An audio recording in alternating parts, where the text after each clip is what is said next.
Baik teman-teman, di video tadi saya sampaikan kunci tetap cuan dikala ISG tidak kemana-mana ya. Saya coba beberkan strategi saya. Bahwa yang pertama teman-teman, kita mesti fokus. Sama seperti kayak hari ini kan ada beberapa saham yang bisa bergerak naik. Hari ini ada beberapa saham yang bergerak naik. Padahal ISG-nya nggak boleh dibilang ya di situ-situ aja. Nah, saham saya yang saya fokus itu tetap pada saham yang volumenya bagus, teman-teman. Dapatnya dari mana, Pak? Saya dapatnya dari saham penggerak indeks. Ya, di sini. Tetapi tidak semuanya, teman-teman ya. Tidak semuanya. Ya, walaupun ini ada banyak segini, tidak semuanya saya ambil karena teman-teman bisa lihat sendiri. Contohnya nih, big cap banking. Ini hanya akan menarik kalau koreksinya dalam. Tapi kalau koreksi-koreksi ringan, di mana ISG-nya lagi nggak kemana-mana seperti ini, kita mungkin agak susah untuk trading pada atau cuan pada saham-saham big cap yang tebel-tebel bid offer-nya. Jadi di sini saya tentu akan memilih yang pergerakannya lebar yang pertama.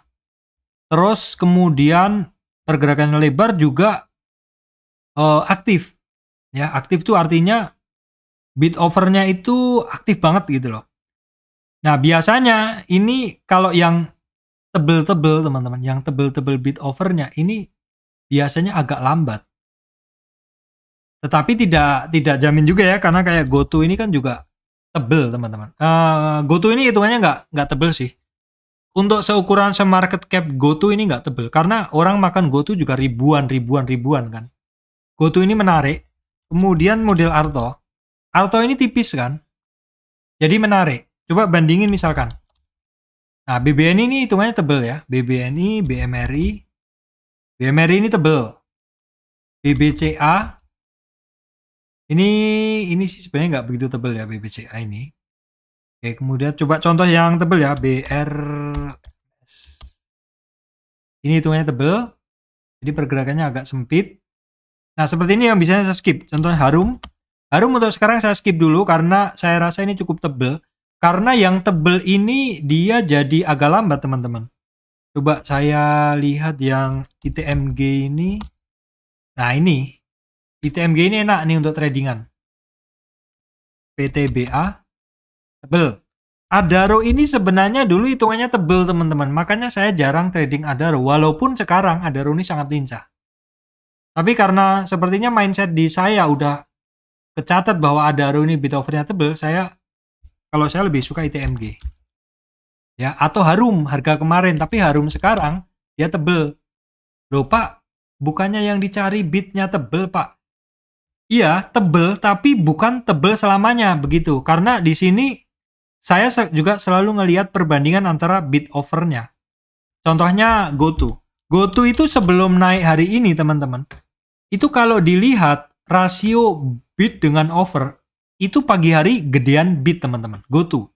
Bukan closing ya. Kalau closing posisi sekarang, di mana kirinya adalah 4.450.000, yang kanannya summary-nya adalah 3 juta. Maka ini posisinya adalah posisi banyak orang mau jual barang. Nah, biasanya kalau saham-saham pas mau bergerak itu bidnya jauh lebih tebel, itu biasanya saya bisa berkeyakinan dia akan bergerak beberapa saat lagi. Atau dalam intraday-nya akan bergerak. Itu terjadi tadi di GoTo. Maaf, saya nggak sempat catat, nggak sempat rekam. Tapi alasan saya masuk ke GoTo pagi ini adalah karena bidnya itu tebelan bidnya tebelan sekitar 1,5. Jadi misalkan bidnya 90 ribuan, berapa ya tadi? Saya lupa hitungannya, 900 kalau nggak salah. Overnya itu hanya separuhnya atau sekitar 500-an. Seperti itu. Jadi biasanya kalau bidnya tiba-tiba mulai tebel, terus orang mulai makan kanan, ini udah bau-baunya mau lari dan saya masuk GoTo. Ya teman-teman, sampai pakai margin tapi closingnya begitu sesi 2 open sebentar, saya lihat di 370, mulai banting kiri saya buang 368. Seperti itu. Jadi Yang pertama, fokus pada inceran kita, pilihan kita. Tetapi pilihan kita sebaiknya saham-saham yang dia aktif, ya aktif bisa digunakan di sini di saham-saham penggerak indeks. Kalau saya bilang saya GoTo itu terus rentangnya bagus dan bid offernya aktif gitu loh. Bid offernya aktif. Nah, contoh kalau teman-teman ngelihat hari ini Excel ini walaupun berada di support tapi nggak kemana-mana teman-teman. Ini nggak kemana-mana. Saya ada, hampir saya buang hari ini, nggak kemana-mana. Terus jadi memang hari ini interest orang nggak di Excel ya, interest orang di GoTo. Sebagai trader kita itu harus masuknya ke saham yang interestnya tinggi. Nah, kalau interest tinggi itu salah satunya bisa dilihat dengan frekuensi analyzer. Tapi di sini saya nggak ada. Nggak usah pakai itu, nggak apa-apa sih. Kalau kita bisa ngelihat di running trade ataupun ya kondisi seperti inilah. Biasanya di dan-nya ini aktif sekali itu kita bisa ngelihat bahwa ini saham sedang aktif. Terus kemudian di dalam trading saham-saham yang rentangnya lebar, teman-teman. Arto, GoTo. Ini saya selalu masuk pada harga yang beda-beda lapisannya. Jadi ada harga, kadang saya masuk dulu misalkan saya mau masuk 2000 lot GoTo misalkan ya. Maka saya biasanya akan pecah dulu 2000 bagi berapa ya? Biasanya saya bagi 500 masuk pertama. Nanti kalau turun beberapa jauh saya akan masuk lagi 500. Terus biasanya pamungkas saya ada di 500 lagi di bawah. Ya, 2000. Oh enggak, kalau 2000 saya bagi 5 berarti itu sekitar 400 teman-teman ya. 400 masuk pertama, kemudian 400 lagi masuk bisa di harga lebih bawah atau di harga sama. Ya, terus kalau misalkan turunnya masih rentang-rentang kecil, nggak terlalu jauh dan mulai ada ke kanan, biasanya saya masuk lagi 400 seperti itu. Udah di situ kalau dia cenderung ke kanan saya biarin. Nah, yang 2 porsi masih saya tahan, fungsinya ketika dia turun dalam, teman-teman. Turun dalam biasanya saya pakai untuk pengaman untuk saya keluar. Lupa itu average down. Ya apapun namanya, pokoknya intinya saya beli pada lapisan harga yang berbeda, maksudnya supaya saya dapat harga yang lebih baik. Ya karena bagaimanapun manajer investasi pun juga kalau ngambil barang juga nggak mungkin di satu harga. Pak ada cut loss-nya nggak? Ada. Jadi kalau satu saham itu 1-2 hari mungkin nggak bergerak, saya akan buang. Seperti yang pernah saya share kemarin teman-teman, saya rugi 51% di satu saham, tapi itu porsinya cuma 10% dari porto saya. Jadi udah keganti jauh dari porsi-porsi GoTo, Arto seperti itu. Jadi yang tadi lanjutan adalah selalu dipecah entry-nya bisa 3-5 kali. Ya, kemudian kita juga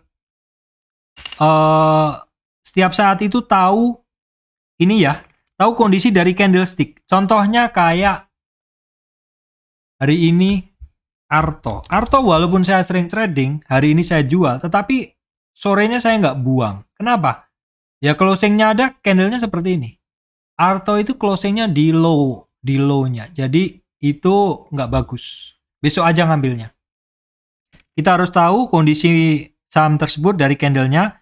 Nah terus kemudian ini kalau seandainya teman-teman dari entry pertama kedua tadi kita gagal, maksudnya sahamnya nggak bergerak, atau entry pertama sahamnya nggak bergerak dan cenderung turun, kalau menurut saya kalau turunnya dalam jangan average down dulu atau jangan membeli dulu nambah sebelum mulai ada ke kanannya. Karena di sini saya selalu ngelihat kalau misalkan GoTo kayak tadi turun tiba-tiba. GoTo kan dalam tuh teman-teman. GoTo tadi kan sempat di 308. Saya nggak bisa membeli di bawah karena itu belum ada pantulan. Baru ketika mulai ada pantulan teman-teman, saya baru masuk di 334. 334 tuh di sini agak telat, tapi ya nggak telat banget teman-teman bisa ngelihat 310, 320, 33. Ini cepat sekali yang dapat barang ini nggak banyak. Ya.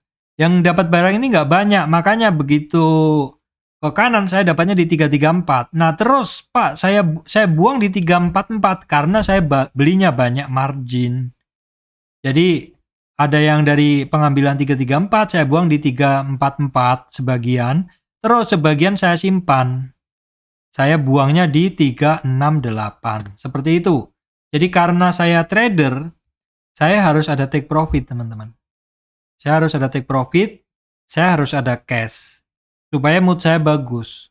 Malam hari kalau kita sorenya TP, malam itu enak teman-teman. Kita enak ngobrol sama anak istri seperti itu. Kalau kita ada cash, besok marketnya mau merah nggak apa-apa.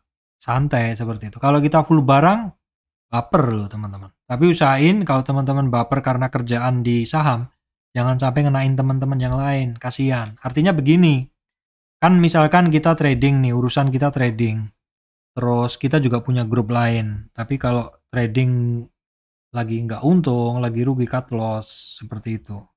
Baper kan seperti itu. Kita harus bisa menjaga emosi kita supaya misalkan di grup lain, grup alumni atau apa, kita nggak baper, kita nggak kemana-mana. Teman kita nggak salah di grup. Jadi jangan sampai emosi kita itu terbawa kemana-mana. Jadi trader tuh kita harus stabil. Oke, seperti itu aja sih teman-teman simpelnya. Banyak yang minta grupnya dibuka lagi, tapi saya nggak sempat nih teman-teman. Ya begitu aja ya dari saya. Jadi kuncinya tetap bisa cuan tuh ya, intinya fokus teman-teman. Money management is the key.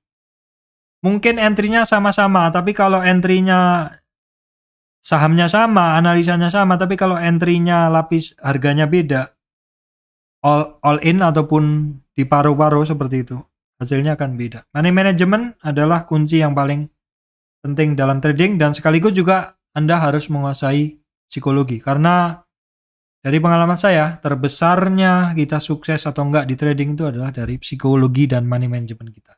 Baik, demikian dari saya, Surya Misteri Investment. Terima kasih teman-teman semuanya.